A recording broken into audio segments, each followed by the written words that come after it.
Mesdames, Messieurs, bonsoir et bienvenue à cette édition d'information. Un seul titre. La campagne pour les élections communales du 20 novembre prochain se poursuit. Les candidats du PRVM Fassoko étaient ce dimanche à la rencontre de la jeunesse de la commune 1. Objectif, les inciter à voter pour la liste du parti du Dromadaire Blanc.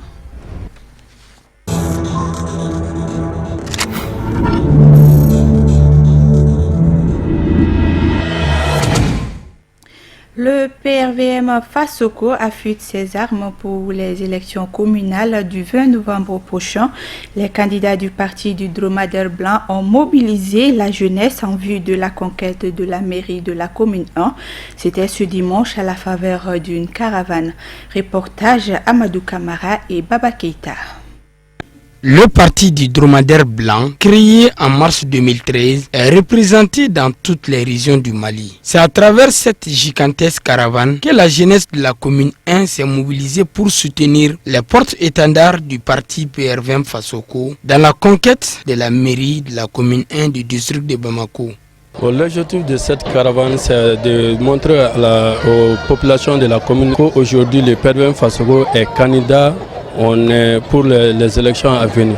Donc nous on a initié ça pour montrer tous notre militants et nos sympathisants que nous sommes prêts à aller aux élections pour emporter la victoire le jour J qui sera le 20 novembre de dimanche prochain. Inch'Allah. On est très confiants et puis on va l'emporter aussi avec le maximum de conseils aussi. Inch'Allah, le PRVM Fassoko va emporter la commune. Bon, le message fort que j'ai à lancer à l'endroit de nos populations, c'est de faire savoir qu'il est temps de changer. Aujourd'hui, pour changer, c'est le PRVM Fassoko qui peut changer la commune 1 aujourd'hui. Donc je lance un appel de sortir massivement le dimanche le 20. Venez voter au nom du PRVM Fassoko pour que la commune 1 puisse changer. Une nouvelle ère puisse venir en commune 1. Donc vraiment, on les attend pour qu'on puisse changer notre commune. Ensemble, nous gagnerons. Donc votons pour le vrai changement le dimanche le 20, Inch'Allah. La dite caravane, partie du terrain de foot de Korofina, sillonnant tous les 9 quartiers de la commune 1 pour prendre fin à Sikorouni, où des milliers de militants et sympathisants attendaient les caravaniers. Partout où les caravaniers sont passés, c'était les mêmes messages et mêmes slogans. Fassoko, la solution. La caravane a été sanctionnée par un grand meeting animé par les candidats eux-mêmes, en présence de plusieurs cadres, militants et sympathisants du parti du Dromadaire Blanc de la commune 1. Meeting de l'Alliance Sigida Nieta, occasion pour le groupement des partis politiques du PCR, CNID, APDM et RJS de présenter la liste de leurs candidats pour la conquête de la mairie de Moriba-Bougou. Je vous propose quelques réactions au micro de Mohamed Sidibé. Je remercie tout le monde, tous ceux qui ont effectué les déplacements pour venir nous rencontrer ce soir. Donc je demande à toute la population de nous faire confiance, de faire confiance à l'Alliance Sigida Nieta, parce que nous on est là pour la population. Donc c'est pour cela nous on s'est donné la main, le PCR, le CNID, l'APDM et le RJS, on s'est donné la main pour aller aux élections cette année. Dans la commune, on ne peut pas dire que ça c'est une priorité puisque rien n'est fait dans la commune. Donc après les élections, nous on va voir avec les chefs de village, avec la jeunesse, avec les femmes. Donc nous allons discuter ensemble pour voir ce qu'il y a lieu de faire. Ce soir, je suis très comblé en ce moment de la présence de cette foule. Nous, en ce moment, notre alliance donc, est composée de 4 partis, le CNID, le RJS, l'APDM et le PCR. Donc la seule raison qui nous a réunis depuis 2013, ça c'est le développement de la commune. Donc ça c'est notre devise. Développer la commune c'est notre devise. Donc il y a tellement de problèmes jusqu'à présent dans la commune qu'on doit résoudre ensemble, tels que l'éducation, tels que en ce moment la santé, l'eau, l'hydraulique, pas mal de choses en ce moment qu'on devrait revoir ensemble. Nous travaillerons avec quiconque dans la commune.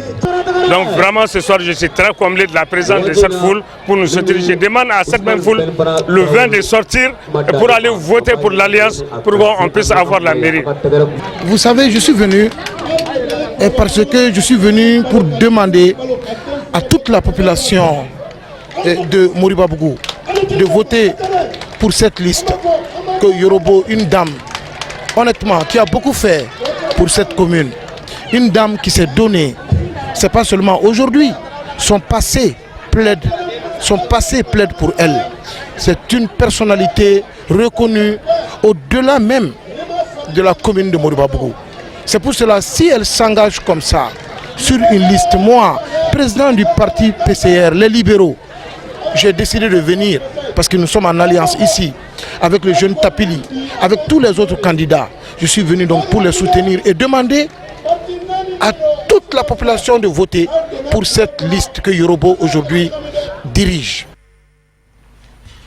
À présent, l'actualité hors de nos frontières, en bref et en images, une compilation signée Kafouné Batili.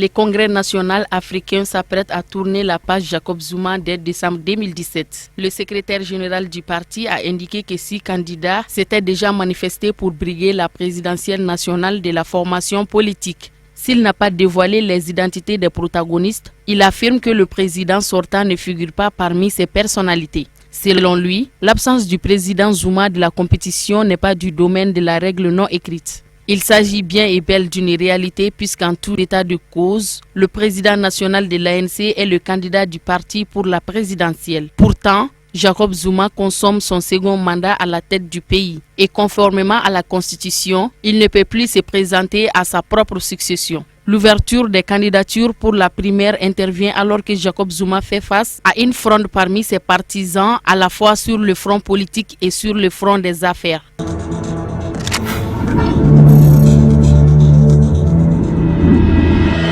Les élections de Donald Trump comme 45e président des États-Unis ne risquent pas de bouleverser la stratégie du groupe Boko Haram si on s'en tient aux affirmations de son leader. Dans une vidéo diffusée dimanche, Aboubakar Sheko laisse croire que pour son groupe, la victoire de Donald Trump s'inscrit dans la continuité de la politique internationale des États-Unis. Le mouvement djihadiste d'Afrique de l'Ouest, qui a prêté allégeance au groupe État islamiste en mars 2015, est cependant de plus en plus divisé et largement affaibli. La faction d'Al-Barnawi a dénoncé l'attitude des despotes de Sheko, mais aussi les massacres des civils musulmans dans le nord-est du Nigeria, préférant se concentrer sur les cibles de l'État, les chrétiens et la propagation du djihad. Dans son message audio, Sheko justifie les tueries de tous les musulmans qui acceptent de vivre dans un État démocrate et laïque et qui n'ont pas rejoint les rangs de Boko Haram.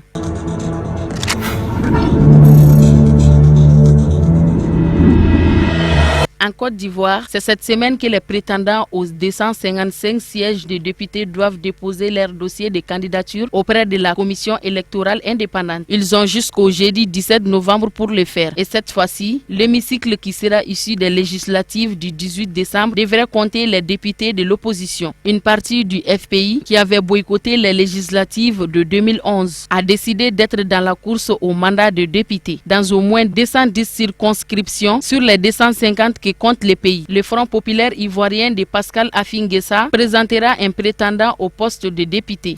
Ses opposants espèrent remporter 50 à 70 sièges de la nouvelle assemblée. Mais la tâche ne sera pas simple. Face à eux, il n'y aura pas seulement les candidats de la coalition au pouvoir. L'autre frange du Front populaire ivoirien, menée par Aboudraman Sangaré, a elle décidé de poursuivre le boycott, estimant que les conditions techniques, politiques et sécuritaires ne sont pas réunies pour que ces élections soient équitables.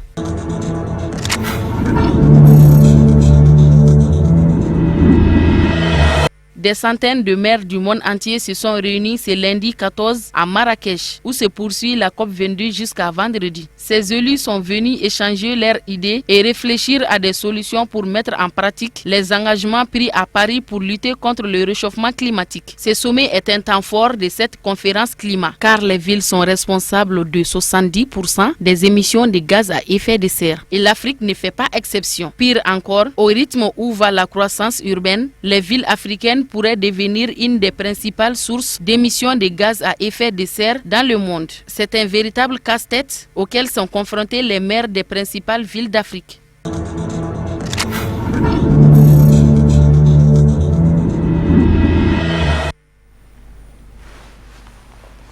Et le Parti pour la restauration des valeurs du Mali vient d'organiser une compétition de karaté Shotokan. La rencontre a réuni ce dimanche les athlètes de la commune 4 du district de Bamako au terrain 7 de Sebeninkoro. Reportage Moussa Fomba et Ibrahim Koulibaly.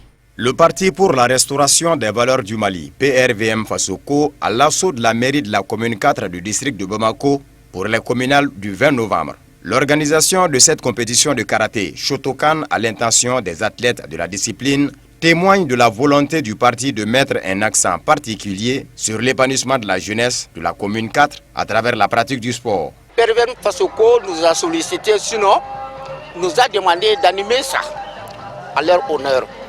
Et en partenariat avec l'association malienne de karaté. Vraiment, nous sommes fiers de PRVM Fasoko et sinon contents d'eux.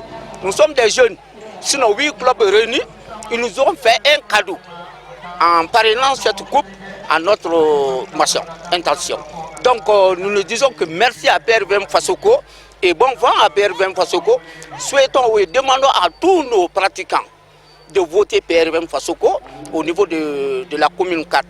On a organisé cet événement dans le cadre de la campagne municipale du 20 novembre 2016. Fasoko a été sponsor pour promouvoir l'activité sportive en commune 4. Je lance l'appel à toutes les femmes. PRVM Fasoko est là pour nous les femmes et les enfants. La finale du tournoi de kata se joue sur les 5 Eyan et les 18 kata supérieurs. Chez les cadets, Mohamed Cherif Haïdara remporte le premier prix. Djineba Dambélé en junior occupe le haut du podium, tandis que Moussa Haïdara en junior enlève le premier prix. Le sentiment qui nous anime est un sentiment de satisfaction parce que nous avons tenu à organiser cet événement dans le cadre des campagnes pour les élections communales du 20 novembre. Et le sport étant une discipline sportive d'endurance, de persévérance, qui est l'engagement de Fasoko à promouvoir le développement économique, social et culturel.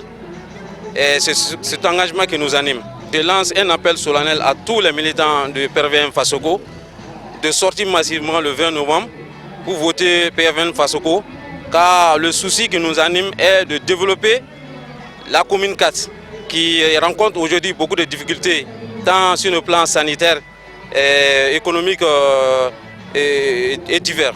Rendez-vous est donc pris pour le 20 novembre prochain afin de voter massivement pour la liste PRVM Fasoko en commune 4 du district de Bamako. Deuxième journée des éliminatoires de la Coupe du Monde Russie 2018.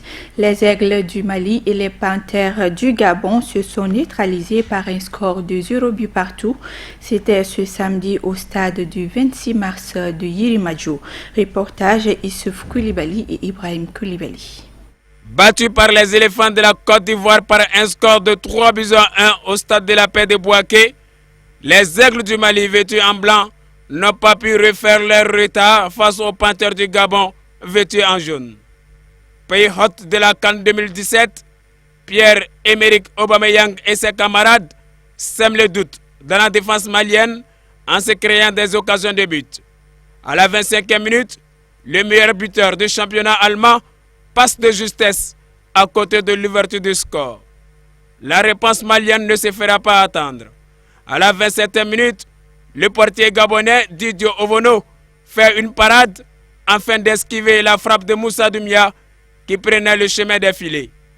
Dès lors, les hommes d'Alain Giresse gagnent en confiance et multiplient les assauts dans le camp adverse.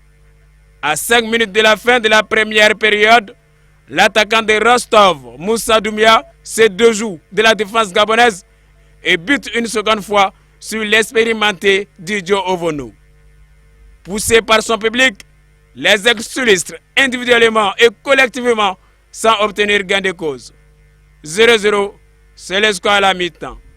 À la reprise, les Aigles ne se déchantent pas et continuent à dominer leur sujet sans pouvoir faire la différence.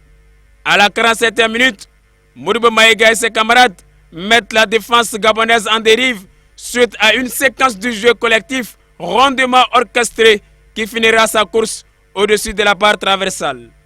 Malgré ces énormes occasions, aucune d'entre elles ne franchira la ligne de but.